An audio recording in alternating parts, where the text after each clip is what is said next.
네, 안녕하세요. 저희는 3조 단비입니다. 단비는 적절한 때에 내리는 비라는 뜻입니다. 저희 다이소 프로그램을 통해서 적절한 가뭄 예측 정보를 제공하길 바라는 마음으로 정하게 되었습니다. 프로젝트 진행하기 전에 기본적인 프로젝트에 대해서 구현하는 방법이나 이런 걸 다 배웠어야 되는데 그런 걸 배우지 못하고 이제 시작했기 때문에 그 점이 조금 힘들었습니다. 프로그래밍적인 거랑 좀 분석적인 게 이렇게 나뉘어져 있는데 저 같은 경우에는 그 분석적인 것들이 이제 다른 거에 비해서 잘 돼 있다고 생각합니다. 비나이다 단비를 비나이다. 단비 화이팅! 안녕하십니까. 3조 단비의 조장 예윤지입니다. 저희 시스템의 이름은 다이소라고 칭하였는데요. 다이소의 뜻은 가뭄 분석 정보 시스템의 영문명의 약자입니다. 다음으로는 저희 팀원 소개를 해드리겠습니다. 팀원은 저희 총 6명으로 구성되어 있습니다.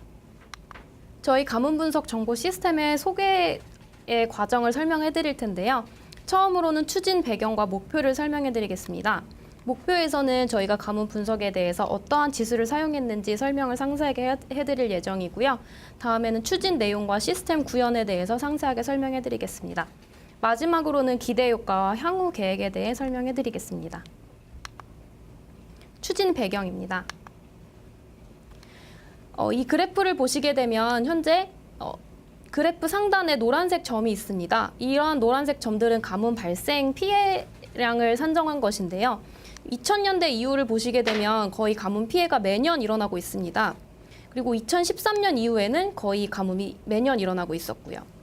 2014년과 2015년을 보시게 되면 가뭄 피해가 역대 13번째 그리고 역대 2번째로 강수량이 적게 나타난 때이기 때문에 현재까지도 가뭄 피해 누적량이 굉장히 많고 이를 정확하게 해결하지 못해서 올해에도 충남 서산시와 그리고 수도권 일대에 가뭄 피해량이 막대하게 나타났습니다. 다음으로는 추진 목표에 대해 설명해 드리겠습니다. 첫 번째는 가뭄이 무엇인지 가뭄에 대한 정의를 설명해 드릴 예정이고요. 두 번째는 저희가 사용하는 EDI 지수란 무엇인지 상세하게 설명해 드릴 예정입니다. 마지막으로는 추진 목표에 대해 상세하게 설명해 드릴 것입니다. 첫 번째로는 가뭄의 정의입니다. 가뭄은 물 부족과 다르게 물이 계절적 평균보다 적어서 피해나 불편을 겪는 것을 의미합니다. 가뭄의 종류에는 총 4가지 종류가 있는데요. 기상학적, 농업적, 수문학적, 사회경제적 가뭄이 있습니다. 이들 중에서 저희는 기상학적과 농업적 가뭄을 사용하여 분석을 할 예정이었습니다. 이러한 가뭄의 특징은 진행 속도가 늦고 장기간에 걸쳐 발생하고 광범위한 피해를 유발합니다. 이러한 피해가 발생하게 되면 비용 손실이 굉장히 크게 되는데요. 이를 미연에 방지하기 위해서 여러 가지 대책들을 수립하고 있지만 이러한 대책들이 수립이 어려운 점들이 많습니다. 이렇게 돼서 가뭄이 발생을 하게 되면 다양한 영향을 끼치게 되는데요. 경제적으로는 작물과 목축 생산량이 줄어들게 되고 사회적으로는 호흡기와 질병이 증가하게 됩니다. 마지막으로 환경적으로는 지하수 고갈적인 근본적인 문제들이 많이 나타나게 되고 있습니다.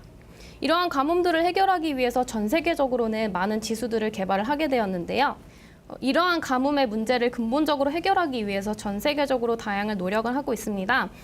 세계적으로 많은 지수들을 개발을 하고 있는데요. 가장 대표적인 지수는 이 SPI 지수입니다.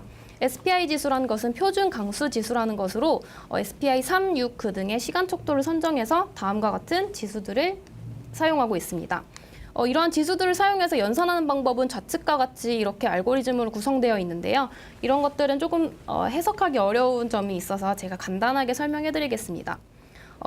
SPI 지수 등에는 뒤에 꼭 숫자들이 붙는데요. 이 숫자들은 시간 척도를 의미합니다. 3은 3개월, 6은 6개월, 9는 9개월 단위로 지수를 분석을 하는 것인데요.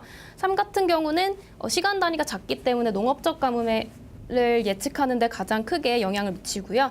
SPI 9 같은 경우는 기간이 길기 때문에 장기적으로 수문학적 가뭄을 예측할 수 있는데 가장 영향적이라고 할 수 있습니다.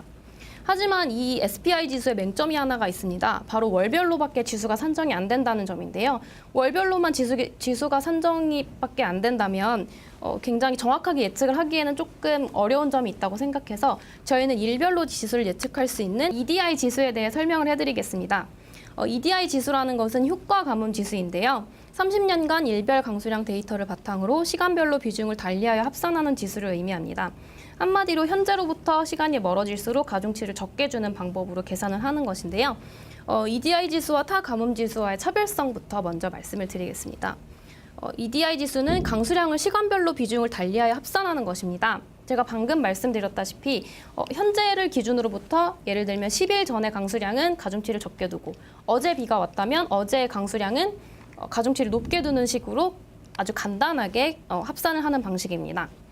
다음으로는 일별 지수 기반으로 일별 변화를 적극적으로 수용을 하게 됩니다. 예를 들면 월별 지수로 나타낸다면 7월 31일에는 극심한 홍수가 나타나고 8월 1일에는 극심한 가뭄이 나타나게 됐다면 월별로밖에 구분이 안 됐을 때는 7월에는 홍수가 많이 일어난 때이고 8월에는 가뭄이 많이 일어난 때입니다. 하지만 저희는 일별 변화를 매일매일 누적해서 보여드리는 것이기 때문에 7월 31일에 온 강수량을 8월 1일까지 계속 누적해서 보여드리고 8월 1일에는 강수량이 적더라도 그때에는 가뭄이 유지되지 않는다는 것을 설명해 드릴 수 있습니다. 다음으로는 강수량만을 이용해서 계산을 하는 방식입니다. 강수량만을 이용해서 계산을 하기 때문에 여타 다른 지수들은 많이 사용하지 않고 굉장히 간편하게 연산을 할 수 있다는 장점이 있습니다. 네, 이러한 EDI 지수를 산정하는 방법입니다. PM이라는 것은 특정일로부터 M일 전의 강수량을 의미하는데요. 특정일 저희는 10일을 잡고 계산을 하였습니다. 10일 전의 강수량을 계속 가중치를 둬서 10일 전에는 가중치를 적게 두고 어제의 강수량은 가중치를 많이 둬서 총 10일로 나누게 됩니다. 매일매일 나오는 이 지수들을 저희는 총 1년으로 합산을 해서 EP라는 것을 구했습니다. EP는 유효 누적 강수량으로 EP를 바탕으로 최대 EDI를 구하게 되는 것입니다.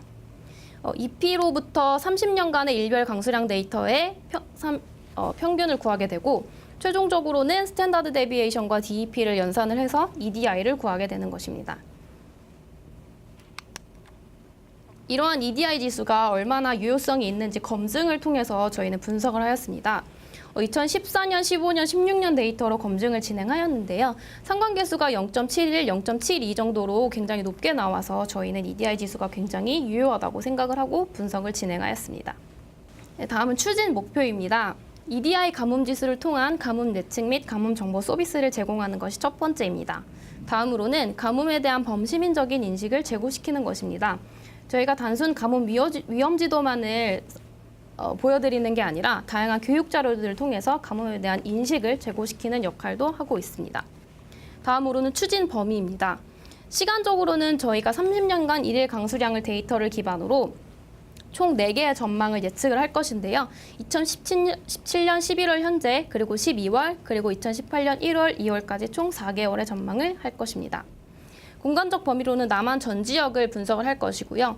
내용적으로는 목표와 비슷하게 EDI 지수를 통한 가뭄 예측도를 가시화하는 것이 첫 번째, 두 번째는 농업적 가뭄과 연결시킬 수 있는 수자원 정보까지 실시간 API로 제공할 예정입니다. 다음은 추진 내용 및 시스템 구현에 대해 설명을 해드리겠습니다. 저희는 시스템 설계를 유스케이스를 통해 다음과 같이 진행을 하였는데요. 시스템 소개와 가뭄 정보, 가뭄 대응 방안 등과 같이 이러한 탭에서는 저희가 주로 가뭄에 관련된 교육 자료들을 많이 넣어놨습니다. 그리고 커뮤니티 탭에서는 공지사항 등을 통해서 저희가 지속적으로 서버를 관리할 것이고요. 마지막으로는 가뭄 감시 및 전망으로 여기서 최종적으로 저희의 가뭄 위험도를 예측을 한 것들을 가시화해서 보여드릴 예정입니다. 네, 저희 가뭄 정보 시스템의 메인 화면입니다. 상단에 5개의 메뉴가 있고 하단에 보시면 EDI 지수로 표현된 현 가뭄의 실황을 보여드리고 있습니다. 그리고 우측에는 실시간 기상 API를 통해서 기온과 현재 날씨 상태 등을 나타낼 수 있고요. 더 하단에 보시면 농업 용수의 수위 정보와 저수율 정보도 실시간으로 확인할 수 있습니다. 두 번째를 보시면 이 메인 화면의 하단 부분인데요. 다양한 교육 자료와 동영상 그리고 공지사항 자료들이 한 번에 함축되어 있습니다. 그리고 저희 가뭄에 관련된 교육 자료들을 이렇게 포트폴리오 형식으로 나타내었고요. 하나씩 클릭을 한다면 이렇게 상세하게 교육 자료들을 열람할 수 있습니다. 다음으로는 가뭄 대응과 가뭄 정책에 관련된 이런 사례들을 저희가 조금 정보들을 넣어놨습니다. 다음으로는 가뭄 감시 및 전망 탭입니다. 이 탭에서는 처음에는 메인 화면과 같이 가뭄 위험도를 남한 전 지역을 띄워주고요. 저희는 이 상태는 검색을 한 상태인데 내가 원하는 지도에서 원하는 위치를 검색을 하게 되면 지도가 이렇게 상세하게 줌인이 되면서 나의 위치를 정확하게 마커로 찍어주게 됩니다. 이 마커를 클릭하게 되면 나의 가뭄 위험 지수를 이렇게 상세하게 수치로 나타낼 수 있습니다. 다음으로는 공지사항 탭인데요. 이 공지사항에서는 저희가 지속적으로 서버 관리를 통해 계속해서 업데이트할 예정입니다. 네, 다음으로는 기대 효과를 보시겠습니다. 다음은 기대 효과입니다. 저희 가뭄 분석 정보 시스템을 이용한다면 다음과 같은 추후의 미연 방지책을 확보할 수 있다고 생각합니다. 첫 번째로는 지역 기반의 통합 가뭄 대응 계획을 수립할 수 있다고 생각합니다. 다음으로는 수자원 관리 체계를 단일 부처로 일원화위 통합적으로 관리할 수 있다고 생각합니다. 지금은 댐과 저수지 등은 각각 다른 부처에서 관리하고 있지만 이를 통합해서 수자원 관리 체계를 단일 부처로 일원화한다면 한 번의 가뭄 대액을 수립할 수 있다고 생각합니다.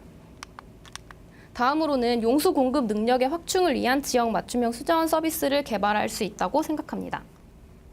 다음으로는 향후 계획입니다. 저희가 앞서 보여드렸던 지도는 화면에서 지도가 하나만 지금 구현이 되었었는데요. 지도를 2개를 구현을 해서 다른 시기별 전망을 비교해보고 싶다면 이렇게 지도 2개를 통해서 비교해볼 수 있게끔 구현을 할 예정이고요. 다음으로는 실시간 데이터베이스를 연동해서 실시간으로 진행되는 시스템을 제작을 할 예정입니다. 현재는 이미 분석된 지도를 업로드하는 것에 그쳤지만 앞으로는 실시간 기상 데이터를 받아와서 연산을 하고 이 연산을 통해서 실시간 가뭄 지수를 가시화할 수 있는 시스템을 제작하는 것이 저희의 최종 목표입니다. 마지막으로는 다양한 정보를 제공해 드릴 예정입니다. 밑에 보시게 되면 이것은 농어촌 공사의 물관리 시스템 화면인데요. 이 시스템에서는 저희보다 더 다양한 정보를 한 번에 집약해서 보여주고 있는 시스템입니다. 따라서 저희도 실시간 저수량이나 농업용수 공급 가능량 정보 등을 중첩을 해서 나타내준다든지 혹은 실시간 기상 현황을 지도에 중첩을 해서 어떻게 비가 오고 얼만큼 강수량이 더 와서 영향을 미칠 것인지에 대한 정보도 중첩을 해서 나타내드릴 예정입니다. 발표는 여기까지 하겠습니다. 감사합니다.